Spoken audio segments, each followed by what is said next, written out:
Sound check. Sound check. Sound check. Sound check. Welcome back guys sa ating channel Stock Play, at bago natin pag-usapan ng mga top trending stocks sa araw na ito ay huwag kalimutang mag-subscribe sa ating channel at pakipress na din ang notification bell para palagi kayong manonotify sa mga bagong videos na i-upload natin about sa stock market. So let's start. Unahin na natin si si dito. Ayan. So for this one, i-recap lang natin siya. Okay, sa part na to kay dito, and kung titignan natin, still ayan, so sideways pa rin siya right now, at nagki-create nga siya ng triangle pattern, right? So sa part na to, this is a triangle pattern. So sabi nga natin, pagka sideways, pagka ganyan, higher lows and lower highs. So possible what? So kung saan siya magbe-breakout, syempre. So for this one, ayan, so nawala kasi yung ating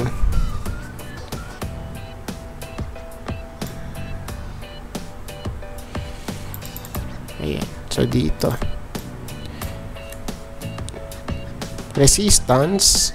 Ayan, so nawala yung drawing natin Tapos yung support is around here. Ayan. So sa part na to, medyo mainam-inam dito, Ayan. Okay. So tignan natin kung kung itutulak upside or downside. So kasi siya ay symmetrical triangle pattern sa uptrend. So kung saan siya magbe-breakout guys, so dun siya pupunta, pagka ganitong mga triangle pattern. Pero more likely siya ay continuation pattern. Ayan, pagka triangle pattern guys, tapos uptrend yung ating stock. Ayan. So bakit natin nasabi na uptrend? Siya ay bullish at uptrend. So bakit? Dahil siya ay nasa taas ng cloud, and yung pangalawa, nasa taas siya ng 200-day moving average. So si 200-day moving average dito, ito siya guys, si red line. And kung papansinin nyo, ang ating arrangement ng moving average is first si blue line. So si blue line, si 50-day. Si green line, 100-day, and si red line, 200-day moving average. Kaya sa part na to kay dito, siya ay uptrend at bullish, Pero right now, so tignan natin kung siya ay pipitikin pataas. And sa part na to, still pa rin siya, bearish pa rin, based dito sa kanyang RSI. So we have here top out, tapos lower high, lower high, lower high, lower high. Alright, sa part na to, possible lang possible na siya dito. Ayan, na mag-rally upside, once na mag-breakout doon sa may triangle pattern natin. Then yung support natin dito is around here. Okay, so malapit dito. Ayan. Okay.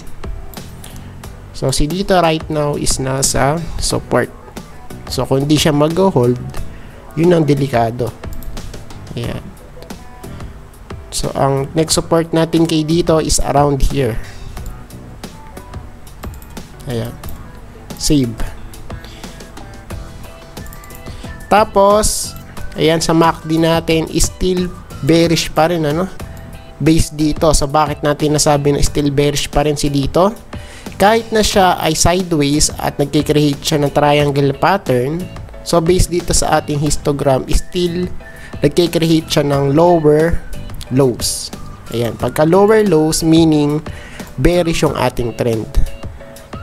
Pero take note guys, once na mag-print out to ng higher low, right sa part na to, so syempre yung ating trend is mababago, no? From bearish, magiging bullish ulit dito. So right now is still, ayan, bearish pa rin siya, no? Because of these lower lows. And sa ating, ayan, volume, so base dito is still sideways pa rin at pababa siya, no? Ayan, no? Alright, pababa. Pero pagka siya ay nag-breakout dyan, ayan, so makakita tayo ng isa pang rally upside. Ayun. So yun naman yung palagi nating inaabangan, ano? Especially kay dito. So syempre, take note din, dapat bibili lang tayo pag nasa support. Okay? Para iwas FOMO. Kasi pagka bibili kayo malapit sa resistance, more likely baka buhusan na yan. Okay? So let's see. Next natin, next. Ayan, PXP.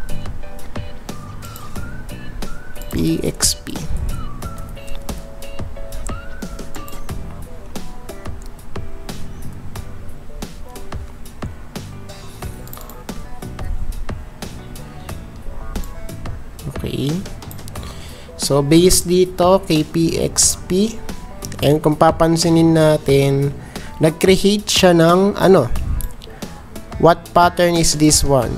Is this ano? Ayan. So base dito, bullish engulfing candle. So meaning possible magra-rally pa to upside, no? So take note, pagka bullish engulfing candle, meaning possible or more likely siya ay magra-rally upside. So sa part na to,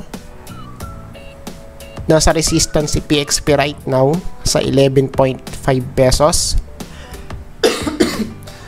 Excuse. Ayan. Sa 11.5 pesos. And yung next resistance natin kay PXP is around here. Nangangati yung ano ko, lamunan.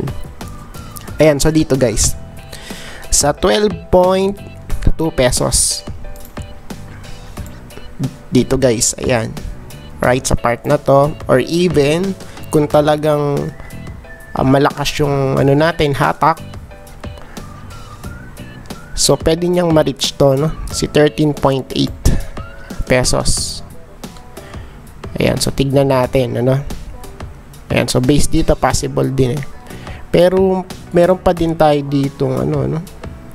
Kung papansinin natin, meron pa tayong nakitang resistance dito. Ayan, so around here. Around here.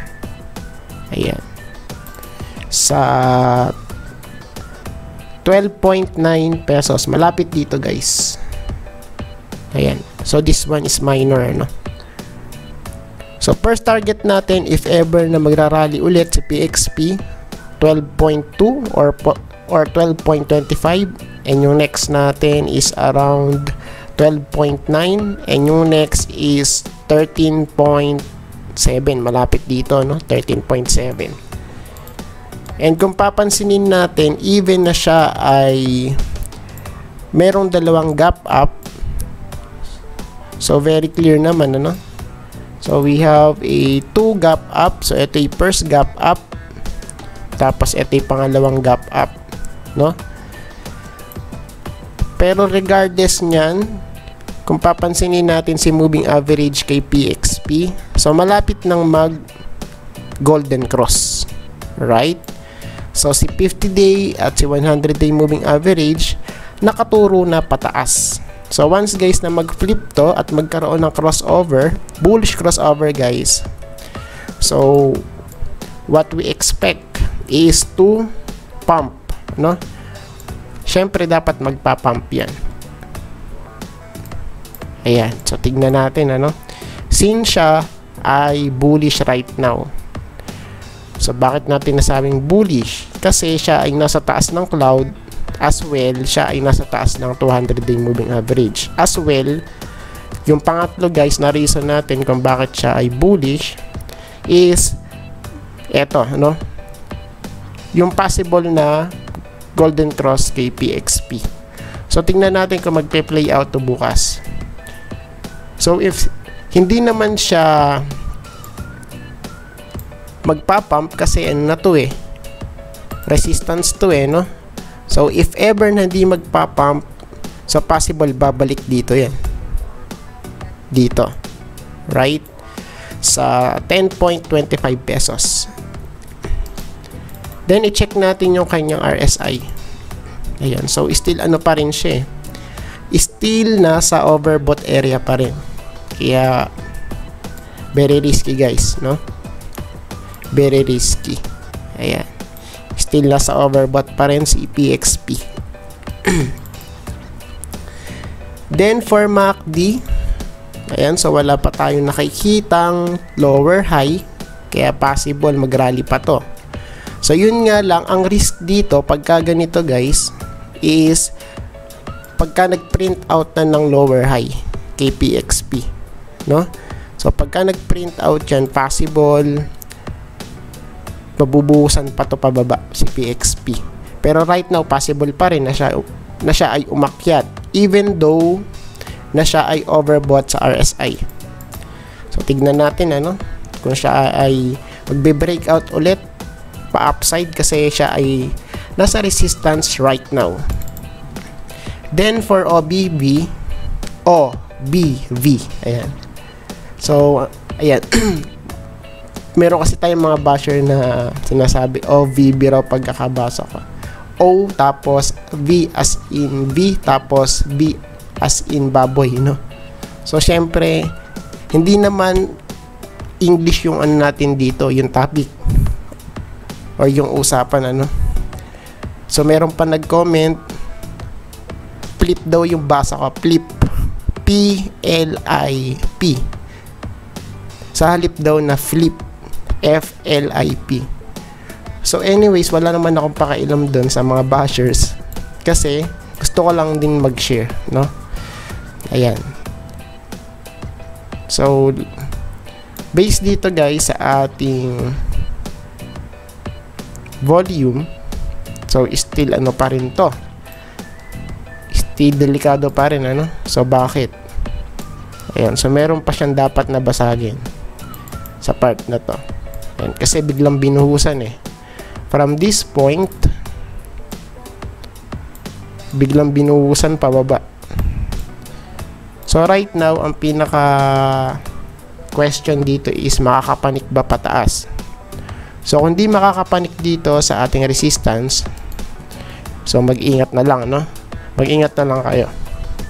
Ayan. Next natin is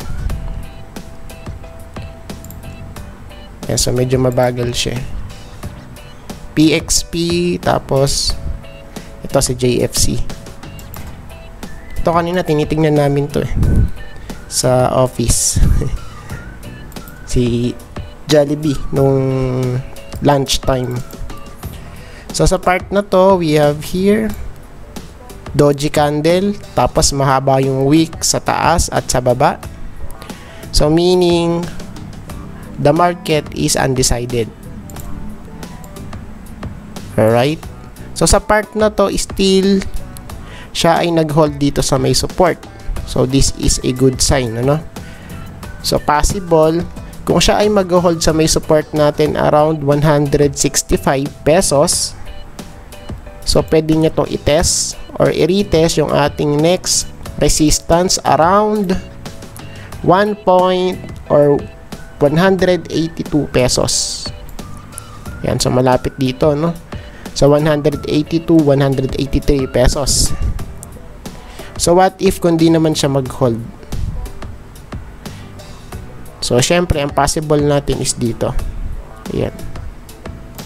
Dito guys, malapit sa 200-day moving average. Sa 152 pesos. And sa ating moving average, so kung papansinin natin, meron ba tayong nakikitang trend? So, possible, malapit na rin tong golden cross, ano? Nagko-converge na yung ating 200-day moving average sa ating 50-day at 100-day moving average. So, medyo malapit na to. Ayan. Then, for RSI, still, ano? Still siya ay overbought. So, if ever na siya ay tataas, so bonus na lang guys. Pero, more likely, pagka ganito, ano na to? Sell off na guys, no? So mahirap nang makipagsapalaran pagka nasa overbought na tapos wala pang retracement na nangyari sa RSI. Ayan. Then for MACD, so still nasa uptrend pa nga siya, no? Ayan, so we have here higher high sa part na to. Ayan, sa kanyang histogram. So mag-ingat na lang kayo kasi si RSI kasi is overbought pa rin. So, once guys na mag-print out na to ng lower highs, yun ang delikado.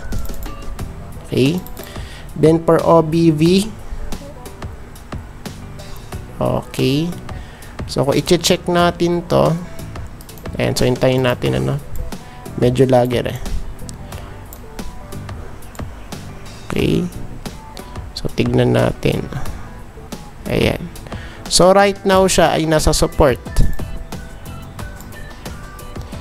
So, kung siya ay magbe-breakout, possible dito, no? Dito sa part na to, mag-retest. So, wait lang ah. So, saan ba nakuha to? Ayan, kasi breakout na siya rito eh. Diba? Ayan o. So, breakout. Pero, dapat siya ay makapanik upside. Ayan. Upside. So, we have here first resistance, tapos second resistance around here. Ayan. So, tignan natin kung makakapanik na sa next resistance natin. So, what if kung hindi? So, syempre, ang first support natin dito is here. Dito, guys. Ayan. Save natin. Save. So, anyways, baha na naman sa amin. And kaya nag-apura ako kahapong mag-video kasi baka mawalan ng kuryente.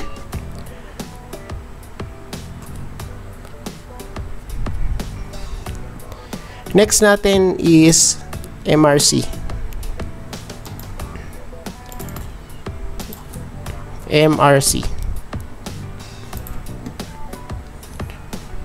Yan, so pare-pare sila, no, na nag-breakout na sa 200-day moving average. So possible this is a sign for a trend reversal from bearish to bullish. So sa part na to, we have a big bounce for MRC. So from here sa first support natin around 0.33. Okay? So nag-bounce siya ng ilang percent. So from here, so almost 8% guys. Ayan, so nag-bounce na siya. So tignan natin kung magre-retest dito sa may first resistance natin around 0.37. Okay? So let's see kung ano yung mangyayari dito kay MRC.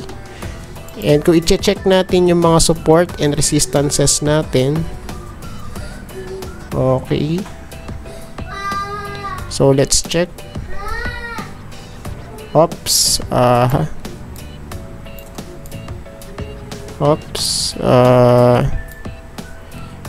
Ayan. So nag-adjust tayo ng konti, ano, kay MRC. So ang next resistance natin is around 0.41. Dito guys. Dito. Ayan, kasi meron ditong ano eh, retest, ano, pero hindi siya nakapanik upside. Ayan, so let's see. Tapos dito we have here a decent pullback, no? Ayan, from the downtrend. So we have here series of lower highs pa rin, still bearish pa rin to, no? High, lower high, lower high. Okay, so tignan natin kung siya ay makakapanik dito sa overbought area. Then for MACD, so we have here lower highs pa rin sa ating histogram. And sa part na to kay MACD line, so this is questionable, ano? So bakit nag-flip? Dahil kaya yun sa pag-bounce na to? So tignan natin bukas. Ayan, so dapat siya ay mag-retest dito sa previous high niya around 0.41. So kung hindi, magpiprint out to ng lower highs pababa, no? So syempre possible bearish crossover if ganun yung mangyayari kay MRC. So right now tignan natin, no, kung siya ay magpi-flip na upside. And kasi nag-bounce siya, no? Then dito sa kanya OBV, so malakas ang demand dito kay MRC, no? Pero right now siya ay lower highs. High, lower high, lower high. So magiging bullish si MRC kung siya ay magkakaroon ng higher high at higher low. Since wala pa naman, nasa downtrend pa tayo dito ngayon in short term. Okay, save natin. So medyo malamok na, nilalamok ako sa office din, malamok, nilalamok din ako. Ayan, next natin si MM. Ayan.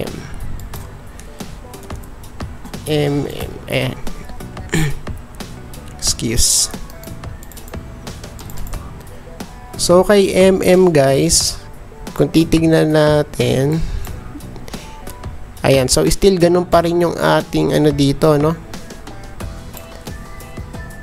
analysis.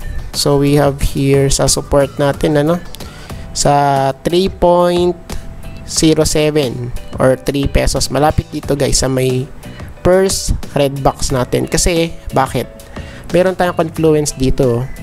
This is an uptrend line, ano, or support. So ito yung first touch, second touch, third touch, fourth touch, fifth, 6, 7, 8, 9, and possible dito 10.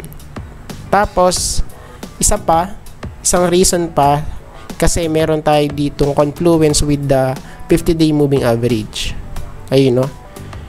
Kung iti-trace out natin yan, ayun, so nag-overlap sila nung ating first red box.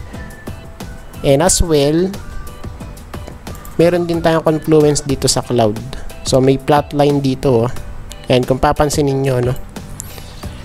Ayan, so possible this part or this area is a very very strong support for MM. So what if kung hindi mag-hold dito? So syempre dito siya malalaglag, ano, sa 2.95 pesos. Malapit dito guys. Ayan, so tignan natin. So from here, so medyo nag-flip siya. Okay, pataas pero still nasa downtrend pa rin siya, no? So what if kung di makapanik? So pagka di nakapanik yan, possible isa pang sell off dito sa may strong support natin sa baba. Ayan, no? First, second, third, fourth, fifth, and possible dito 6. Then for MACD, so ayan na, si histogram is nag-print out na ng lower highs, and si MACD line at signal line is nagko-converge na. Pagka sinabi nagko-converge, naglalapit na si MACD line at si signal line. So sa part na to, pagka guys siya ay nagkaroon ng bearish crossover, so let's wait kung ano yung mangyayari, ano.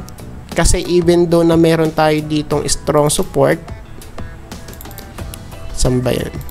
Ayan, so dito sa ating RSI, possible malaglag pa dito yan. So yun guys, ang delikado kay MM. So if hindi siya mag-hold dito, ayan, sa may strong support natin, massive sell off ang mangyayari kay MM. Okay, so tignan natin. Then for OBV, so ayan, let's see kung magre-retest dito sa may resistance natin, ano. Yan, kasi nag-flip siya eh. Yeah, pero based dito, we have here the uptrend. Okay, so same din tayo ng sasabihin, ano, katulad kagabi. So first, second touch, third touch, and possible dito yung fourth touch if ever na siya ay bubuhusan nga. Save. Ayan, so medyo nilalamok na ako. Lamok. Next natin for MM is MAC. Ayan, MAC. Macro Asia. Alright, so sa part na to, pretty evident, we have here a strong resistance. Sino yun? Si red line. So si red line, si 200-day moving average. So this one is a strong support or strong resistance pala. Ayan. And sa part na to, siya ay we have bearish red candle. So medyo natatakot. Bahag ang buntot ngayon ni MAC, ano. So sana mag-hold dito. Ayan, sa ating support around 5.1 pesos. Ayan, so dito yun. Tapos possible kung mag-hold dito guys sa 5.1 pesos, i-retest niya to, no? 200-day moving average. Ayan, so tignan natin kung ano yung magiging play out kay MAC. So what if naman kung di mag-hold?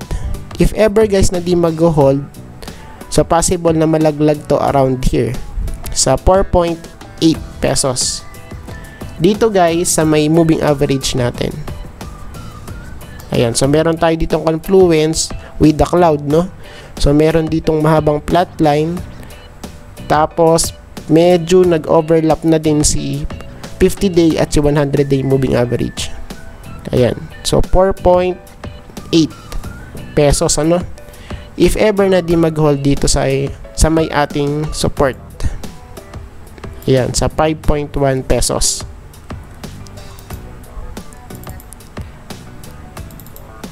Then for RSI, ayan, so nag-flip na nga pababa.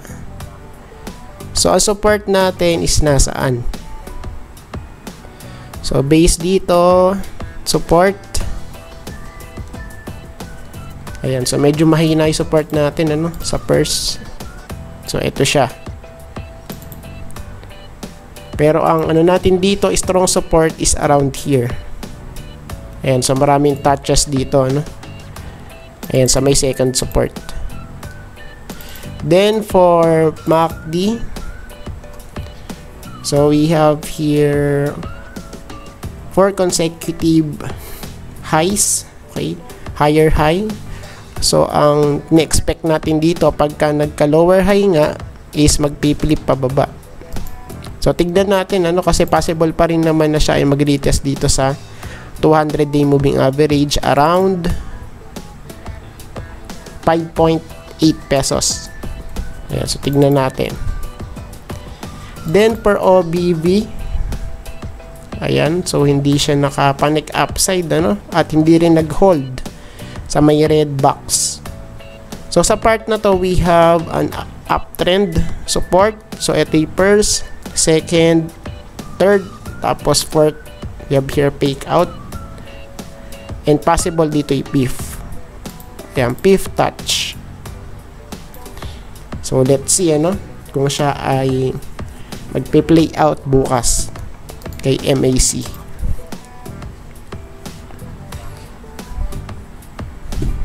Ayan. So next natin is MAC tapos BDO. BDO. Ayan. Okay, sa part na to kay BDO, still sideways pa rin. So we have here strong resistance sa part na to, no? Ayan, sa malapit dito sa 100-day moving average. Okay, around here sa 93.5 pesos. So bakit dyan? So we have here first touch, second, third, fourth, fifth, sixth, and seventh. Okay, so kung siya ay magpapump ulit bukas or magrarally upside, so ang next resistance natin kay BDO is saan? So syempre hanapin natin ano, support or yung ating resistance is around here, possible dito. Ayan, okay, around here sa 97.25 pesos. So bakit dyan? We have here first, second, third, fourth, fifth, sixth, 7, 8, 9, and possible dito, no? 10. Ayan, so tingnan natin kung siya ay magrarally upside. So this is the first target. If ever na siya ay magrarally upside, and yung next target natin is dito sa flat line. What price? Ayan. So malapit sa 99.5 pesos.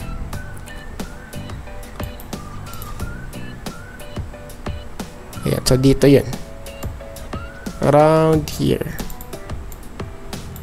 Okay, ayan, 99.5 pesos, malapit dun ano. Pero kung papansinin natin, still bearish pa rin tong si BDO. So bakit? Nasa baba siya ng 200-day moving average. Pero sa ating cloud, nag-close na sa taas. So yun nga lang, nakasawsaw lang ano. So let's see kung siya ay makakapanik talaga upside. So right now, we have here a strong breakout. Ayan. We have a breakout, strong breakout guys. So ayan, wala pa naman siya dito sa kanyang overbought area dito, no? Kaya possible pa na siya ay mag-rally upside. Let's see bukas. Yan, sa part na to, higher high pa rin, still bullish pa rin to si BDO.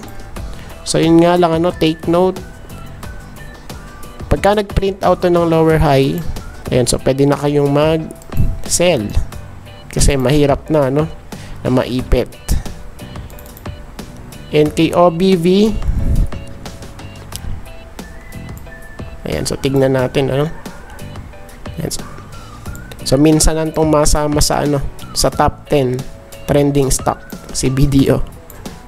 So based dito, ang possible strong support natin or resistance is around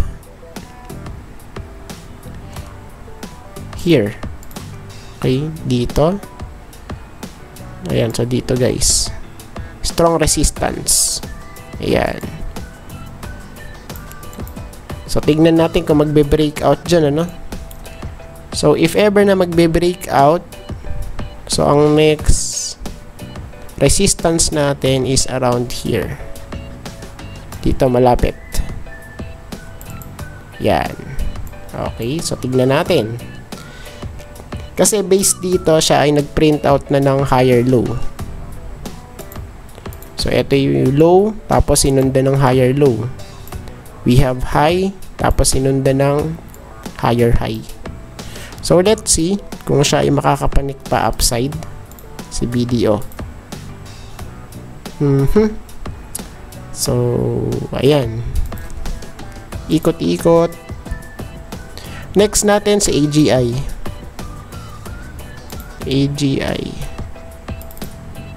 Okay, so medyo madilim na rin dito, no?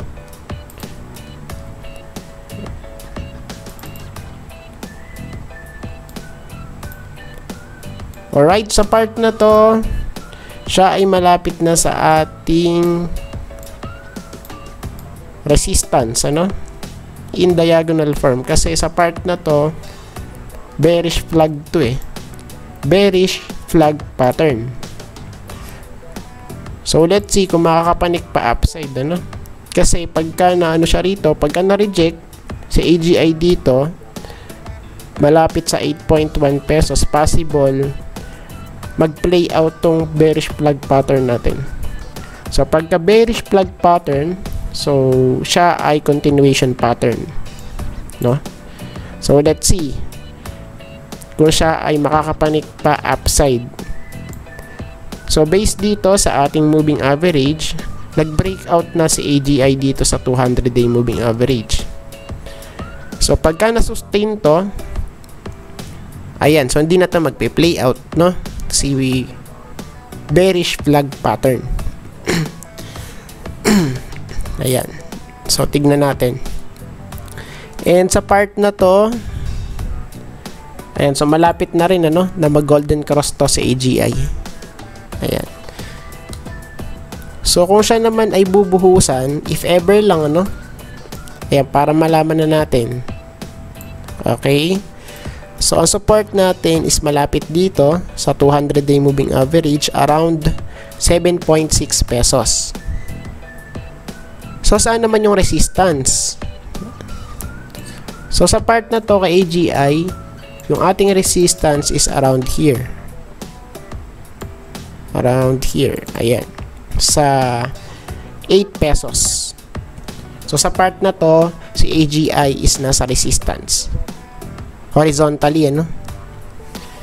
So, tignan natin kung siya ay magbe-breakout ulit bukas. Ayan. So, what if naman kung magbe-breakout ulit? If ever na magbe-breakout yan, ayan. So, tignan muna natin dito. Okay. So, tingnan natin kung meron tayong makikita rito, no? Ayan, so medyo nagahang. Oops, medyo nagahang siya.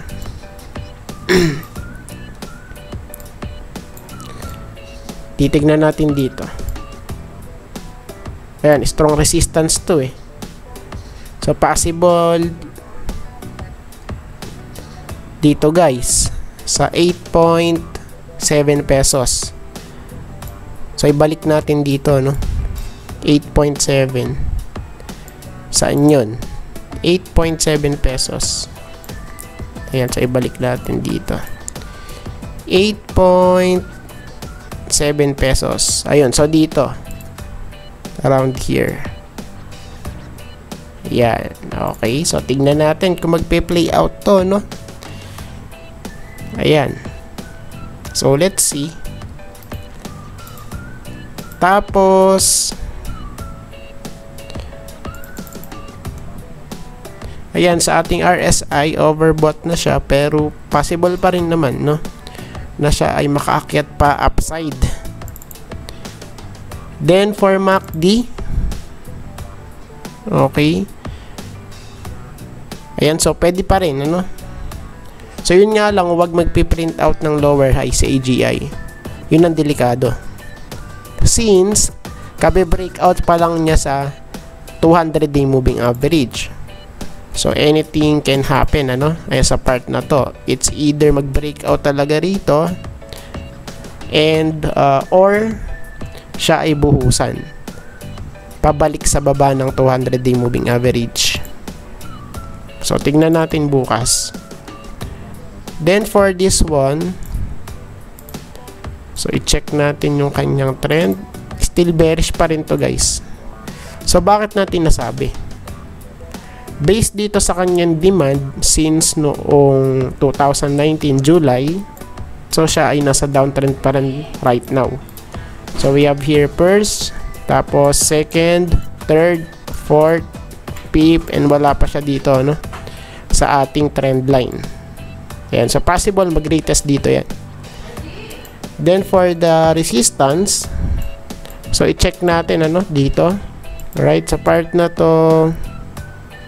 Ayan, so malapit na siya dito sa resistance niya. So, let's see kung magbe-breakout talaga sa AGI. Next natin is okay, ano ba to? Ayun, so last na to, no? Si ACN. ACN. Ayan. Whoops. So, bakit siya trending? Bakit kaya? Okay. So, wait muna nating mag-load. Ayan. So, eto na ba yun? Medyo nag-aang siya eh. Ayan, so naglo-load, no? So, base dito, parang real breakout to eh. I-check natin muna sa weekly chart, no? Ayan, so mahirap i-drag eh. So, I see. Siya ngayon ay all-time high. Kaya pala. Okay? All-time high to, guys. And sa part na to, kung titignan natin, okay, ano ba nakikita nating pattern dito? So, this one is sky is the limit. Tama ba? Sky is the limit, guys. Kasi, ano siya, all-time high, eh, no? Ayan. So, pa-check na lang, ano? Medyo mabagal, eh, yung ating... Ayan, so, all-time high nga to. All-time high.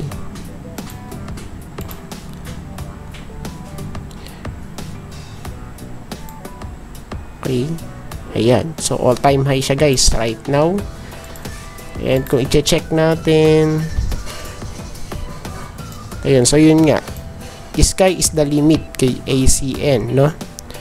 Pero yung support natin, so syempre meron tayo nyan. Ang support natin dito is around here. Ayan. What price? Sa 3.3 pesos. So we have here first touch, second touch, and third touch. Ayan. So, let's see kung saan siya pupunta, no? Si ACN. Kasi, siya ay uptrend, eh. Uptrend yan, guys. Ayan. Then, i-check natin kung meron trend. Let's see. Ayan, so almost nag-overshoot na to rito sa part na to, no?